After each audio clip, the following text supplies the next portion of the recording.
Are you ready for the weekend yet?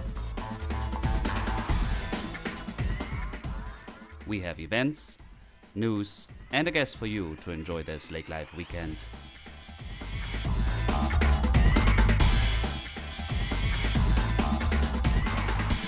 Hey, this is Dirk. Lake Life Weekend Podcast. Thank you for tuning in. This is weekend 28 approaching. And everything was a little late this season. Also, the strawberry patch. And we decided to rerun our story from Otterberry Farm with Chris and her husband. It is a cute little story from the farm here close to Perham. And we just visited the other day.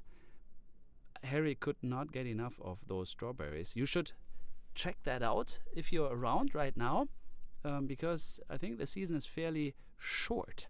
And that means that only in a few more weeks, you will be able to collect strawberries. So check that out, Otterberry Farm. And also this weekend, there is a lot going on.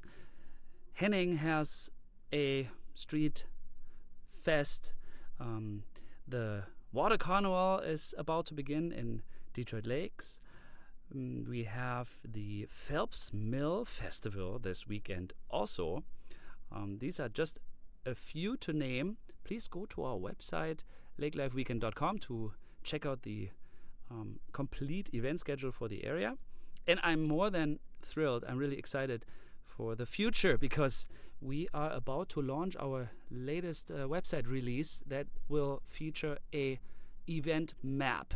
That will mean that you approach the event schedule over a map interface instead of a list format. And I think this is just amazing. I'm really pumped. So just a couple more weeks and we will have that released. When you are in the area, you just hit locate me or you browse to the destination where you are or want to be, and then several pins will show you what's happening in the area. I think this is just pretty amazing, pretty cool to put everything on a geographical map approach, yeah? Because that's what we want to do. We want to do road trips, we want to do field trips, we want to just get out and explore. Yeah. Okay, I actually don't want to keep this much longer. Thank you very much for connecting to us more than ever through our platforms, Instagram, Facebook, our website, email. We even get phone calls and walk-ins. Would have guessed. There's more to come. We have some giveaways. Please follow us on Facebook and check that out.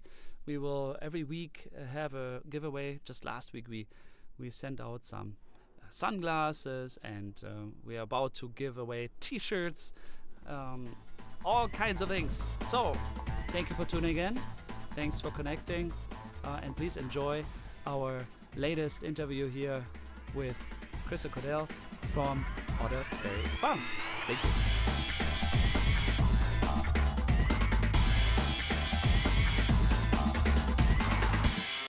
Welcome to our interview part. I'm here with Chris and Cordell Hübsch. Welcome.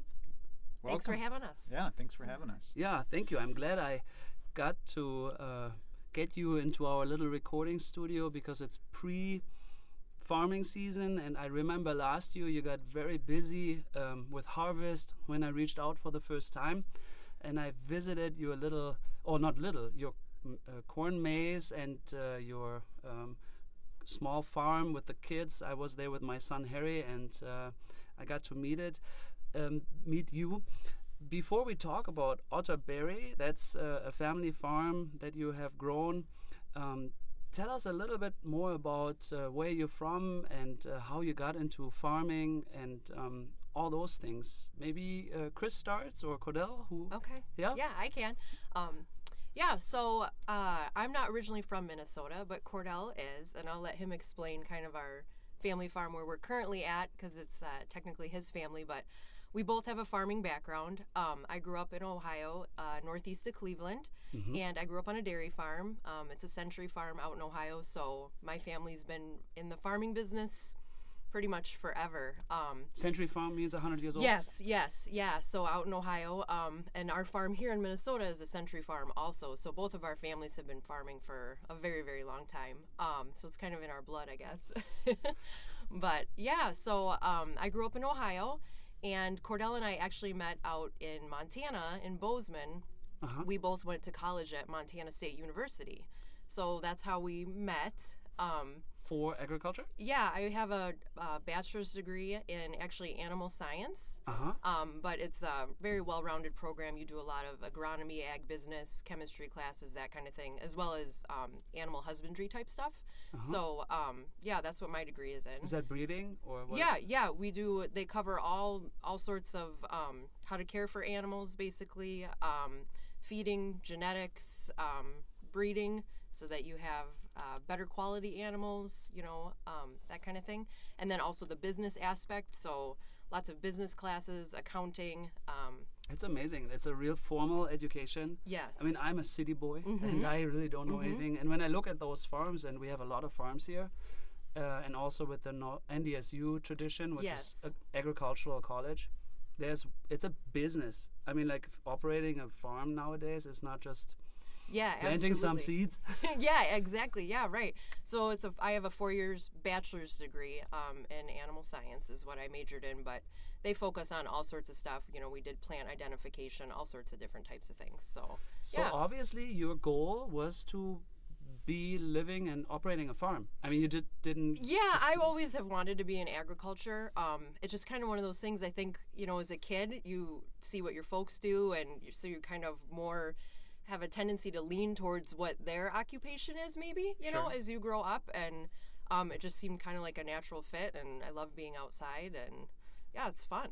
And now your parents miss you in Ohio because you did not take over the family farm. Right, yeah. Well, I have 2 siblings in Ohio, and they both actually live right down the street. My brother lives at the family farm. My parents live down the road a mile, and my sister lives down the road the other way a mile. So they're all still right there. But I do remind them I am 1,000 miles closer to home. Minnesota is closer, so it's only a day and a half drive now. So not too bad. Yeah. Then Montana. Yeah, then Montana. Okay. Yeah. Very good. Yeah. So you two met in Montana and Bozeman, and you were part of the same program, Cordell? I actually went to college to become a mechanical engineer, and I was a good chunk of the way through, and they flew us out to Boeing, and we toured the factory and what we'd probably end up doing, and just kind of had this epiphany that the cubicle wasn't really what I was looking for, right? So I switched, and I ended up getting a ag business econ major and minor. So in the back of my mind, it's funny because the reason I went to Montana was to put 800 miles between me and my farm. Correct? See, me too. I was set to go to college in Fargo, but I figured if I was in Fargo, I'd be home every weekend. Too close. Working too close. So, but there was an opportunity back here at our family farm to come back, and so. Wait. Oh. I like that because it's usually you try to experience life and you want to disconnect. It's part of life, so you leave and you get a lot of exposure. You meet people in Bozeman, you see a different world. And then you went to Washington, I guess that's where Boeing sits, isn't it, by Seattle? Yeah, right up in Seattle. And so you saw the other industrial world, right? And then you decided Minnesota is the place to be. Yeah, something like that. So. Or did she convince you? No. How did that happen? No, he convinced me to move here. Okay. Minnesota wasn't on my top list of states. It was an obscure place to me, like, where? Oh, by Fargo? Oh, what? That movie thing? Yeah, exactly. That's what my parents said. Wait, what? Like, it's not like that, Mom. Yeah, how did that happen? So when was that, by the way? When did we... Early 2000s. Yeah. Okay. So... yeah, we've lived here a long time now. Yeah. So, but it's funny because if you're gonna court somebody and convince them to move to Pahrump, the best time to make that happen is the summertime, right? Yes. So you don't bring them back in January. You bring them back for the boating season and all the fun things that we have to offer here. And so that was the plan of attack, and it worked. Thank goodness. Yeah, I think his whole family was involved. Like, I would come visit and we'd go fishing and do all these fun activities. And I was like, wow, your farm's different than my farm was. Like, we didn't do fun stuff. We were always working, And then we moved here, and I was like, wait a minute. That's your the catch. guys' farm is just like my farm. You tricked me. Like, you know, I think his dad was like, sure, go take her fishing. That's okay. That's so funny. Yeah, so. It all worked out though. Yeah. So. And so you grew up working every day, because dairy is, I think, one of the worst farming, because it's really every day. Yeah, correct? you're married to the farm. Yeah, you're married. milking cows, you know, twice a day, and you're in the summertime growing crops to feed them, and in the wintertime you're fixing stuff, and you're still milking them twice a day. And so, Yeah. you know, our farm was very small and supported my immediate family, and then my dad farmed with his dad and his dad's brother, his uncle. Okay. And so there was 3 families basically that were being supported by this teeny tiny Wow. little dairy farm. So it was, you know, tight margins for sure, and it always is, you know, Right. in dairy farming. Especially- But lots of work, not very many, you know, vacations, but looking back, I wouldn't trade it for the world. No, you learned all the skills that you put today's farm. And so today you're not doing dairy or meat. You tell me a little bit about the Hübsch family farm and what became Otter Berry. Otterberry Farm, right? Well, so I guess we still operate. So I'll just back up.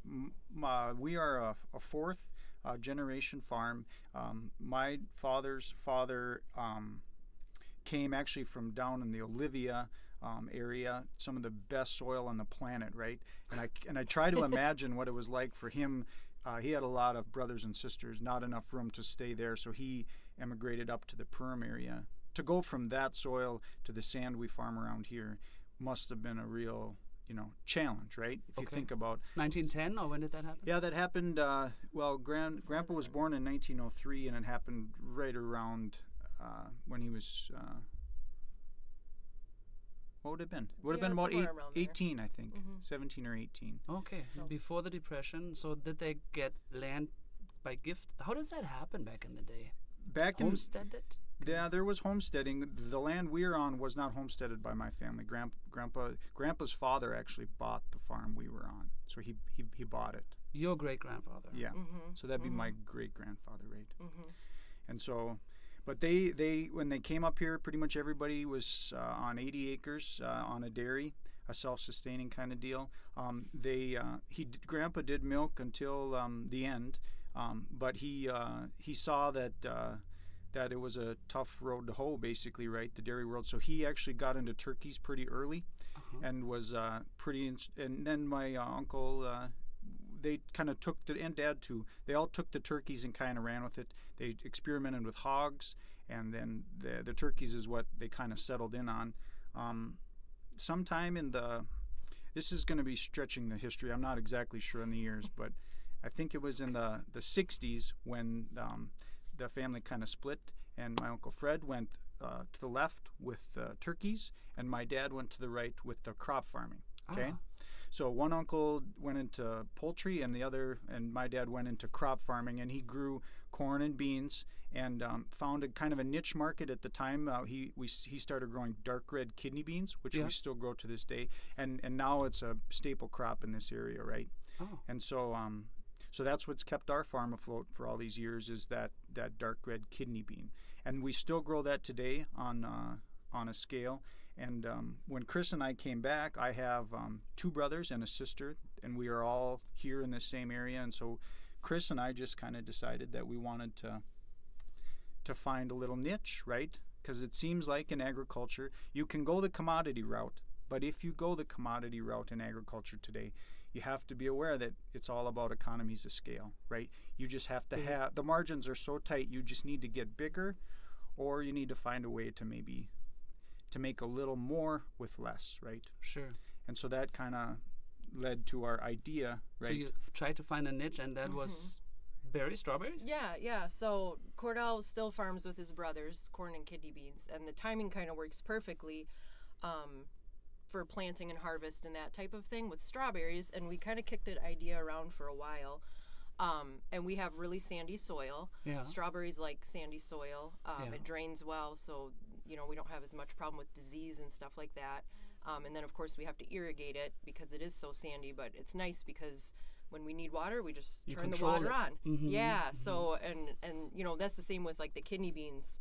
They grow really well here because the soil drains away. It's not so heavy and holds all that water. Mm-hmm. So anyways, the strawberry season, planting is a little bit before we would start corn or kidney beans, and so that kind of works. And so Cordell can help and myself plant, and then he can be gone doing corn and kidney beans while I'm making sure the strawberries are growing and no weeds and that kind of thing.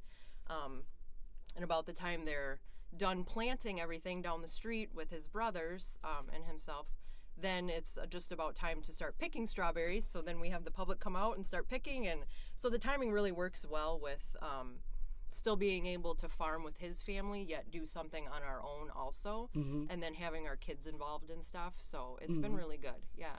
So we have, I mean, may I ask how many acres? So beans, is that hundreds of acres? Because you started 80 acres. That was how your grandfather started? Yeah. So on the Hips farm side, we do about 2,000 acres of corn and kidney beans. And then on the berry farm, we'll have 6 acres of strawberries to pick this year. Yeah. Okay. And then we'll also have the corn maze as well in the fall, and we'll do a few acres of pumpkins and some raspberries as well. So. Okay. But your passion kind of is the berry. Yeah. I mean, corn and kidney beans are fun, but well, I don't know. Yeah, but that's business maybe more, and then the strawberry is a little sweeter. Yeah, right. Yeah, exactly. It is. Well, and the really cool thing about strawberries, and we didn't plan on this. We kind of just stumbled upon it when we eventually opened and invited people to the farm for our very first season. With corn and kidney beans, you're still doing all this work. You're farming, you're growing these crops, you harvest them, you bring them to town, and you're done, right? Yeah. Great. With strawberries, you do the same thing, except for us, people are coming to the farm, and you can see them eat the strawberry and show their kids how to pick a strawberry, and families coming and creating these traditions, and it's a completely different, it's thing just to see. with the consumer.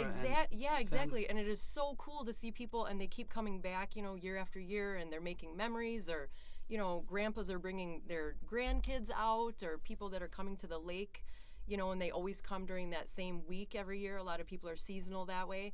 And, it's a new tradition for them. And to be able to see your end, consumer actually consuming your product, it's so cool, It becomes a different story all of a sudden. Absolutely. Yeah. Because, we're still growing something, and we're still, feeding people or whatever. But, like with the larger commodities, you take it to the elevator and disconnect you don't. it. Yeah, so people are coming out, and we of course pick strawberries for people, but they always try one before they leave the farm, Right. You see that big smile on their face and a juicy strawberry, it's just really cool. No, it's perfect. The thing is, and that's why I was so happy to find you or connect with you. My son and I, Harry, we always go to Germany and the Baltic, which is actually pretty sandy too, I suppose.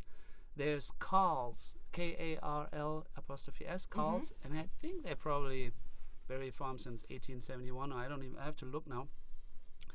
But it's probably not only 6. It's at least 60 acres, if it's not even 600 acres of berries. And like wherever you go at the Baltic, there's a Carl's hut. It's like it's a strawberry, which is like a shed. Sure. And I can show you a picture later. And And they sell those strawberries, and we are vacationing there every summer, so we always buy those strawberries. And yes, I connect vacationing, like you said, like we have obviously tourism here, and I think it's perfect that we have a strawberry farm. Yeah. So you say it works well, and people come. How long do they last? Like, let's talk a little strawberry, because we buy them easily, but now you have 6 acres, and you have. I mean, they spread like weeds, don't they? Yeah, strawberries. Strawberries spread like weeds. They're actually in the rose family, the rose bush family. Oh, really? Yeah.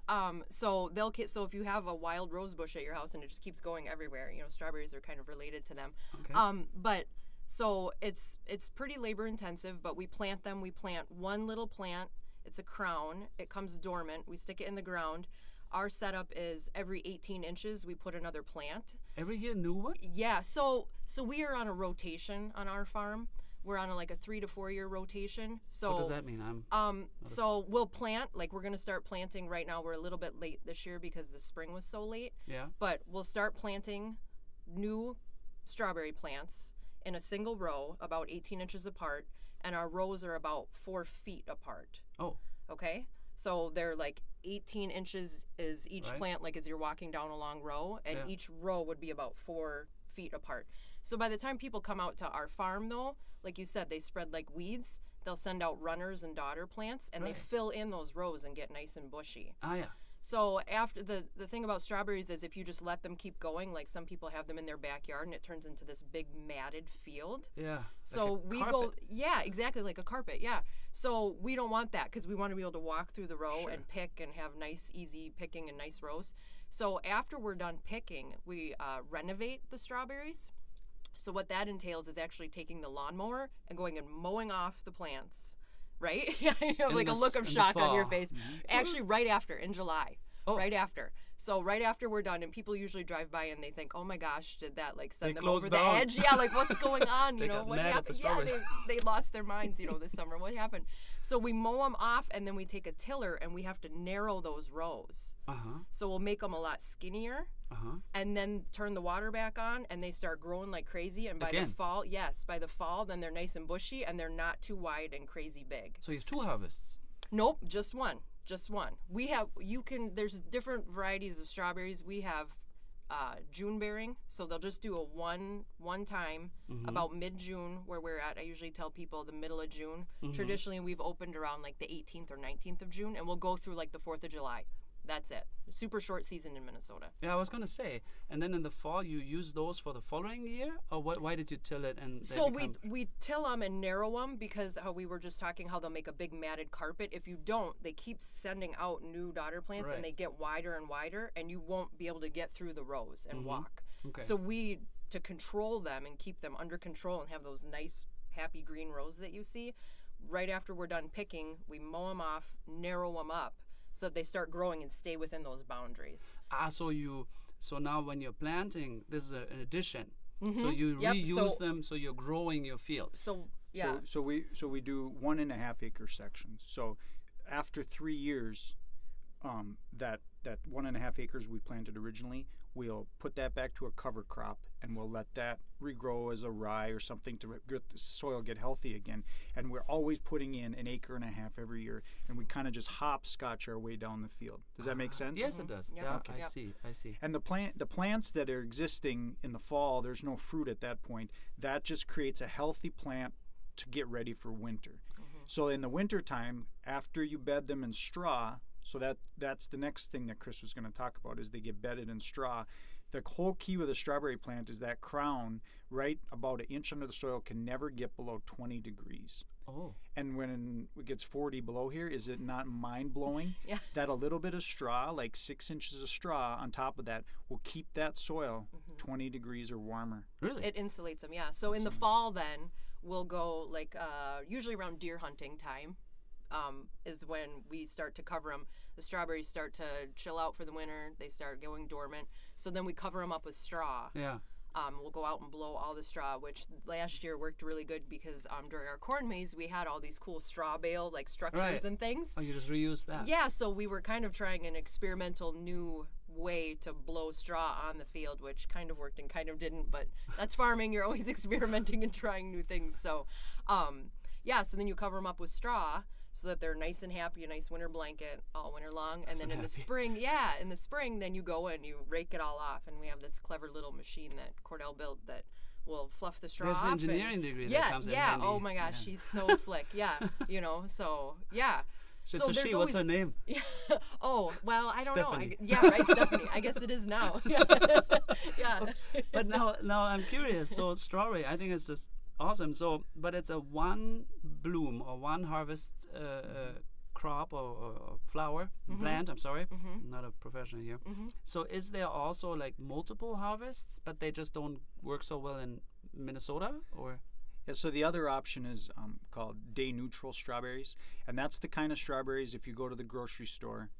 I'm going to make a sidetrack here because people should know that 95% of the strawberries consumed in the United States come from one company, a company called Driscoll's, okay? They're a multinational company based in California. They have strawberries grown all over the world. The strawberries we consume here, to be able to consume strawberries in Minnesota all times of the year, they come from all over the world. Sure. But they have a proprietary variety that nobody else in the world has, and their strawberries are bred to be stuck in a clamshell, put on a ship, and they need to be able to be on that ship for 2 weeks. Originally, it was to get to Dubai, which took 2 weeks on a ship, and it needed to look like the day it got pulled out of the field. So when you go into the grocery store and you buy a box of strawberries, Driscoll strawberries, they're red, they're beautiful, right? They're just gorgeous. But it's like chewing on an apple, right? They're hard as a stone. Or they're crunchy. Yeah. And so there's nothing against that. I'm not saying that that's a bad thing. But they're different than in Germany. They're absolutely they're more different. juicy there. More like Yeah, and ours are juicy. But ours aren't going to ship on a boat either. Yeah, explain that. So they are hard here. I felt. So the strawberries that we get at the grocery stores that are grown by this Driscoll's company and its subsidiaries, they are one variety of strawberries, and they're designed to be shipped. That's what They they're designed. invented that? Is that like an engineered? Well, plant breeding It's and through genetics. plant breeding, yeah. And I mean okay. it's through plant breeding and genetics that they accomplish that. And it is amazing that they can do that, right? But it's one or the other. You're sacrificing. So our strawberries are nothing like those. They melt in your mouth. They are delicious, but they don't have the shelf life, right? You're not going to put them in a clamshell and ship them across the country. What's a clamshell? Like the plastic container, the clear plastic container. Yeah, sorry. Yeah.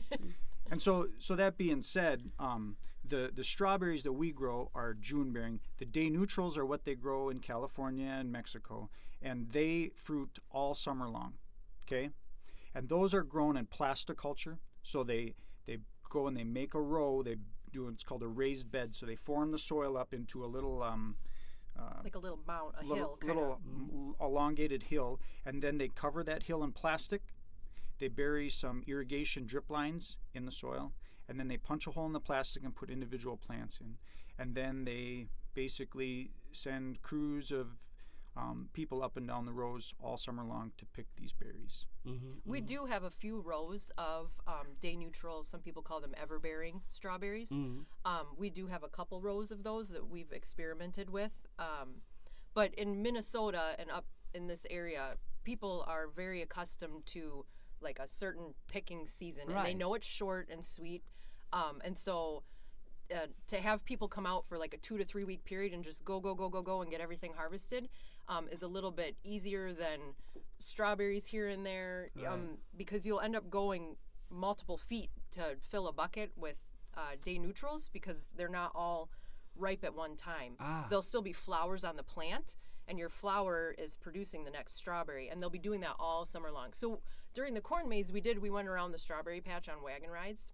Yeah. And on some days we would stop, and some folks would jump off, and they could run through like our 3 little rows of, day neutral strawberries, and they could go pick one because there would be some out there, But Understood. But in June, I have little kids and been picking strawberries and stuff, and like time is of the essence, kids have a short attention span. They're having fun, but especially if you want to go home and do like any canning or preserving, and you want a lot of strawberries. To me, it's a nightmare to have this bucket, and it takes like 45 minutes to fill it up. And that's kind of what it would be with those strawberries in August, or the end of July. You would have to walk a lot further to fill your pail.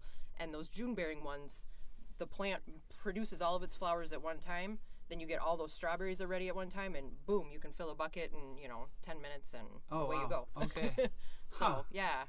So now that seed that you're using, is that... How did you buy that, or did you build your own crossbreed? No, the seed. We don't actually use the seed for strawberries. We're using what they call a dormant crown. Oh. So, like all our plants will produce daughter plants, and a daughter plant is basically just a shoot, a vine that comes off, and then it sends down its own root. Yeah. And what they do, it's in areas where they grow these for seed product, or for what do they call them? Roots. What do they call them? Plant product. Oh, for sales, you mean? Yeah, they're basically for commercial scale. They're basically harvesting daughter plants where we harvest the strawberries. They dig them up, and then they go through and they chop them up into little things. And so we're transplanting little root sections is what of your own. So we'll get them dormant. They're like almost semi-frozen. They're dormant. Really? Yep, and they need to stay nice and cold, and they'll have just a tiny little top that's coming up. It doesn't even, it just looks like dead little sticks. They're brown and just horrible looking. Yeah. Then there's a crown, and then there's a root ball. And so you go sit on this transplanter and you stick them in this machine, and someone's driving the tractor and you're sticking them in and it goes and plants them, and you turn the water on, and this is the type of weather that we like, because then they can slowly wake up. Yeah. It's not hot and crazy. Yep. Not in shock. Yeah, exactly.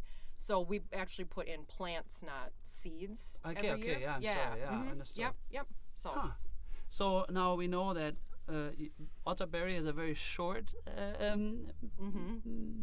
business, I should say, but it's way more, because I was there for the maze, and then you have rides, and then you have little animals. So what is it all? Is it like that's what Carl's is about too? Actually, it's like this. That is an amusement park. I mean, but I mean, yours was a tiny little amusement park, I guess. Well, something fun to do with your family. Yeah. So tell us about that, and that is towards the fall, right? Yeah. So what in the happens fall, so last year actually was our first year doing a corn maze. We've kicked the idea around for quite some time. I was right on time. Yeah, exactly. Yeah, you found us in our first year of the corn maze. So. It was cute. My son loved it. He still talks about it, actually. Yeah, it was really fun, actually. It's really neat how, we plant the corn and then you go through and cut it and stuff. Your map was awesome. Yeah, thank you. No, yeah, it was really cool. And we we set it up in 2 parts, so, and our rows are fairly wide, so that when you're walking through, if you're a little bit claustrophobic, you don't feel like it's so tight and narrow. You could walk side by side with someone. Right. Or it's really flat and smooth, so like handicap, wheelchair accessible kind of thing. You could take a wagon, with your kids, or a stroller, you know, when your kid decides they don't want to walk anymore. Yeah. But we split it in 2 parts, so that if you got halfway through about a half hour and were like, this is not for me, I want out, you could get out. Right, And I then the saw second part, It's if like you IKEA, wanted, you have an early exit. Exactly. Yeah, exactly. Right. Does IKEA have an early exit? It does. Oh, you never found that one, huh? Yeah, no, we must have missed that one. I sneak into it from backwards. Yeah, right? Yeah, so then you can keep going around the second half. And we're going to do that again this year with the maze design that we came up with this year. Oh, you changed the design? Yeah, so we'll have a brand new design, a new theme. Okay. Yeah, so that's kind of cool. We're excited about that. But then, we made it so it was GPS capable. So you could go through on your cell phone if you wanted, and get these checkpoints. You could play games. If you wanted to just take the old school map and go through, or if you just wanted to walk through and get lost. Is it like an app? Is it like a corn maze association? How did you get this GPS thing going? No, serious. How does that work? Is that a template? Well, I'll let Cordell explain that part. Did you design that too? Yeah. No, I didn't design that. We use a company actually that provides that GPS on a cell phone functionality. Okay. Yeah. So we pay a subscription for that, but it's not enough money that we couldn't do it, because it's such a neat feature to have, especially with the older kids, because Yeah. And we can tailor it too. Like, we've had schools come out, youth groups, church groups, little kids. The volleyball team came out. We can tailor those signs. Like, there was 10 checkpoints. Okay. So when you get to a checkpoint, then you kind of can see where you're at in the maze. Like, oh, I'm here, like the thing at the mall, so you know where you're at. Yeah. So that's what the sign is, those 10 signs. Right. And on there, if you want to do these trivia games and questions, you can scan it with your phone or just answer the question, and it's like, is Scooby-Doo a dog or cat or a mouse? And if you say Scooby-Doo is a cat, it tells you to go the wrong way. If you say the right answer, it tells you to go the right way, kind of thing. But like when schools come out and stuff, they can tailor those to their own. Make their own questions is what I'm trying to say. That's I guess. pretty cool. Yeah, so like if the 6th grade science class came out and their teachers, like, they knew that week they were going to be working on whatever their subject was, ahead of time they could make those 10 questions, so as the kids are going through, not only are they going through this fun maze, if they were paying attention on Monday at school and today's Friday, like, they've got the right answer to the science question. Yeah, so it was really neat that we could tailor it to the different groups when they came out. So it's it was amazing really fun. that the digital world and like, that is connected now to like an outside hike. And it's as much as or little as you want. We always gave everybody an old school map, that showed the numbers. And, I took the old school one. I don't even know. I didn't even know about the GPS thing. Right? And so, you could try to follow that and go through that. Old. And, I kind of prefer that too, like going through, it just depends. Yeah. And, we had people that were like, I don't need a map, go for it. Awesome. So that's great. So it's whatever you want it to be, however much you need. Fun. Or you can watch yourself and it'll, do you want to watch yourself walking? And it'll show you on your phone in real time as you're walking. So if you're like, I don't want to, you can zoom in or out and see, oh yeah, I need to turn here. I need to turn there. Sure, and just, sure. You know what I mean? Yeah, So, cool. yeah, it was pretty neat. How many people came, if I may ask? Like, was it a great success? Was it hundreds or I mean, the weekends were pretty cold and rainy last fall. True. It did get kind of icky out, but we had a pretty good turnout, I think, for being a first year. Nobody really knew that we were doing this except for our strawberry customers. Yeah. We had told them in June, like, it was so hey, cute. you guys come back, this You fall. had this 50s truck. Yeah. I had pictures. Yeah, and you had the cow built out of the straw. Yeah, a giant cow, like 2-story cow, and a big bear. Some people thought it was a dog. Whatever. It doesn't. I don't know what it was. It was to your own imagination, but and like then a whole little bunch pig and pumpkins. Yep, pumpkins. So we grow pumpkins and gourds, and we've done that for a while. Our girls, Clara and Isabel, they're in kindergarten and 2nd grade right now. So we always have them very involved in the farm. And we grew up in ag, like we talked earlier, and so that's really important to us.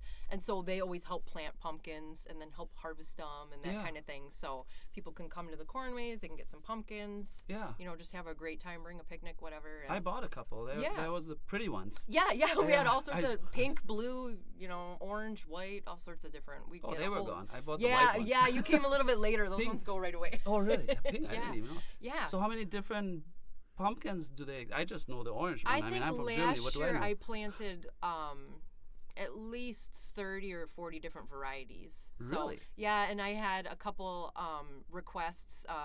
We have some fall weddings, and so brides will ask us to plant certain things. That way they don't have to worry about it, and they don't have to drive all over the county looking for pumpkins right before their wedding because they're stressed out anyways. And so we've got a gal this year that ordered, we send them the catalog, here, pick out what you like, and then I'll order the seeds and I'll plant them for you, and then you come at your convenience in the fall and pick up your pumpkins, and that way you're not worried about, interesting service. Yeah, and then we also, some of the churches do, fall harvest feeds and stuff, and so we'll plant a whole bunch of squash for that, and they pre-order, a couple 100 pounds or whatever, and so that way they know that they have it and they don't have to try to go all over, to different stores and try to find it in those large quantities, and exactly what you want. So like a custom grower, like a yeah, craft a little bit, yeah. For a wedding, of course. Yeah, fall decor and stuff like that. So yeah, we do that, and yeah, it's been fun too. There's so much more to your little farm than one may think. I mean, I never even thought about that. Yeah. Interesting, but yeah. So did we hit 1,000 people? Like, I'm just like, how long is the maize season? Was it 4 weeks? We weeks? did weekends. We did Saturdays and Sundays in September and October. Right. So, and we'll do that again this fall.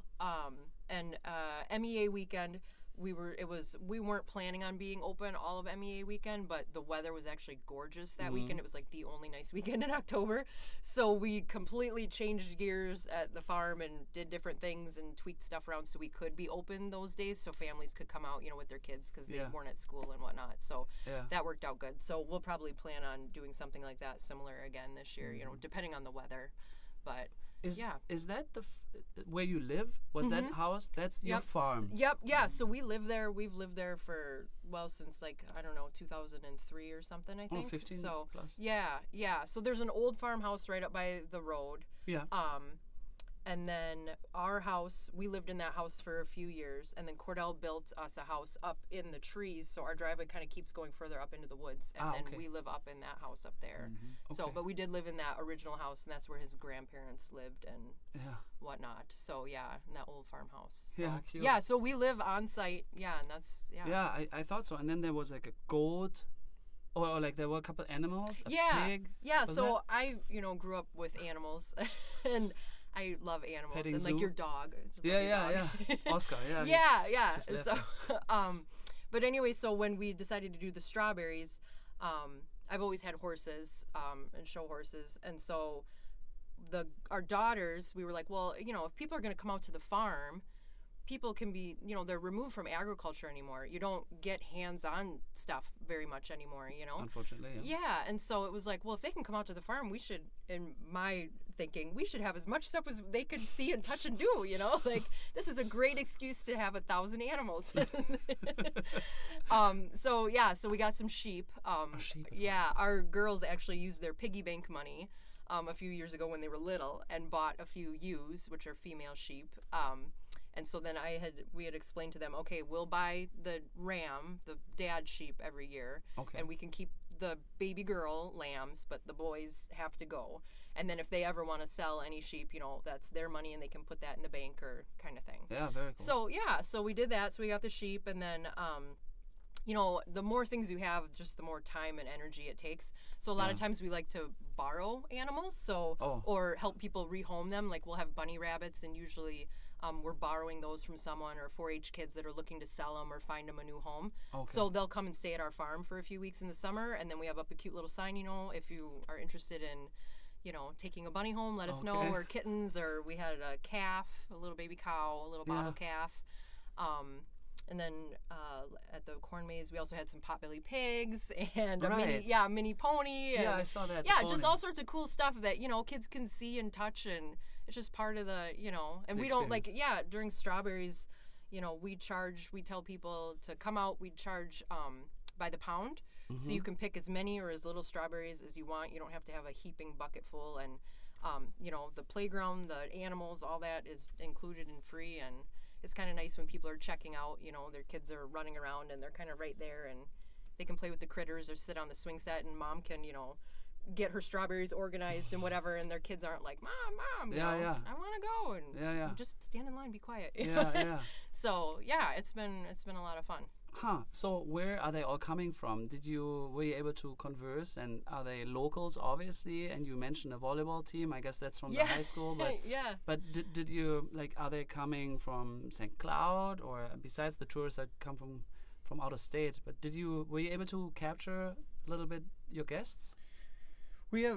I'd say most of the strawberry guests were local people, just because maybe we're a little bit new. On the corn maze, we did have some people come from North Dakota that expressed that they'd traveled quite a ways. But on the other side, going into Minnesota, I'm not sure. Okay.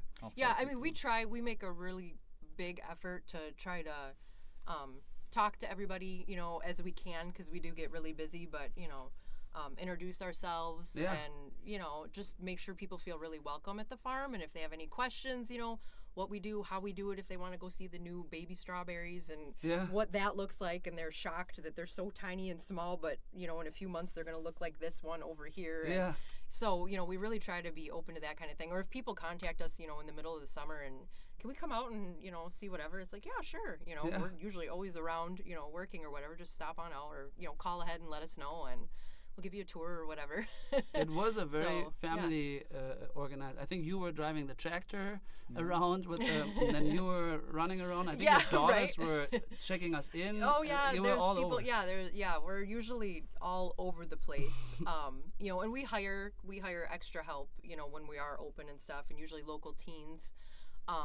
They're a really good source of help, and we've had also good luck with school teachers, because they're off in the summers and they're not looking for like a hardcore job that's scheduled, like 20 hours a week. They want the summer off, but they still want a little bit of something to do.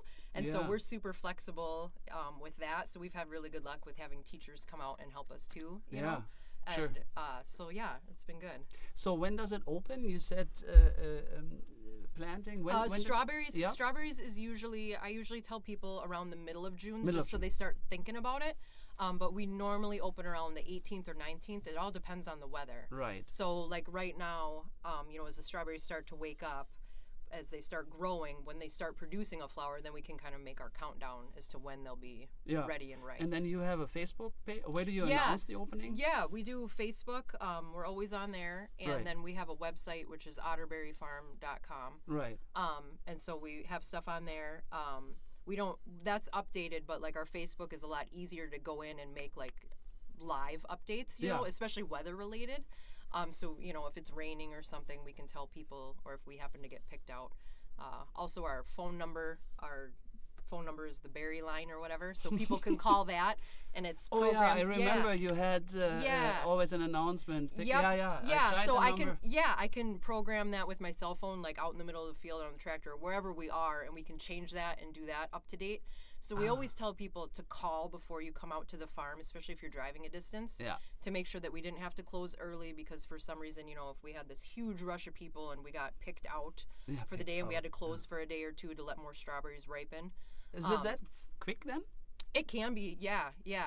And we stagger our plants. We plant different varieties that ripen at different times. So some are a little bit early season, some are mid-season, and some are late season. Sure. So people don't need to come out like on June 18th and get like the first big giant strawberry because we always have big giant strawberries because we stagger our plants when they're growing and the varieties we have. So there's always going to be those big giant juicy strawberries. I am getting my appetite for it. I know, right? Yeah. So one final question that I have is bees. Do you have your own beehives, or do you? I mean, the flower. Maybe some children don't know that anymore, but like there needs to be an insect to pollinate and to actually create the fruit, right? And we have a bee issue, right? Don't we? I mean, you read about it. Well, I don't think we have a bee issue anymore, but we do have.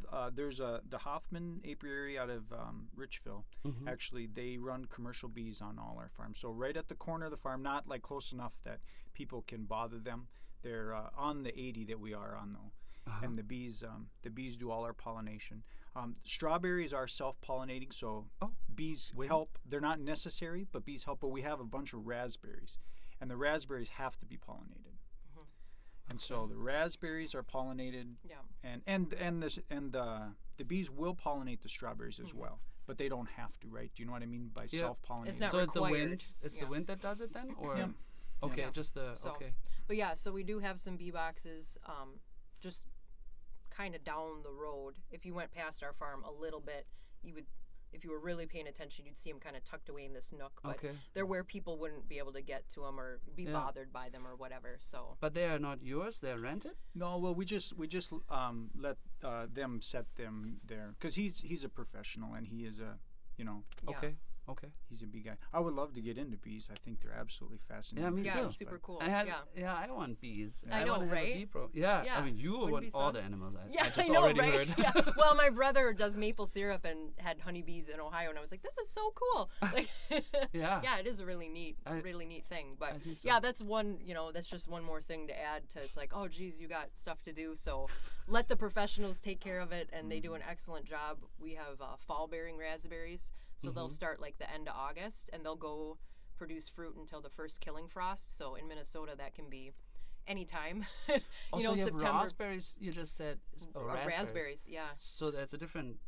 And what is that for? Just the raspberries come ripe actually during our corn maze. Yeah. Right before, like in the middle of August, I'd say. Yeah, middle to end of August, they'll start to ripen. So so the bees, help with pollinating for that because you need those for raspberries. But it's I don't know this, but I think we're one of the only corn mazes in the planet where you can walk through a corn maze and pick a bucket of raspberries at the same time. Yeah, right. I didn't find them. I didn't use the you- right map. So like I said, it depends. They'll produce until the first hard killing frost in the fall, right?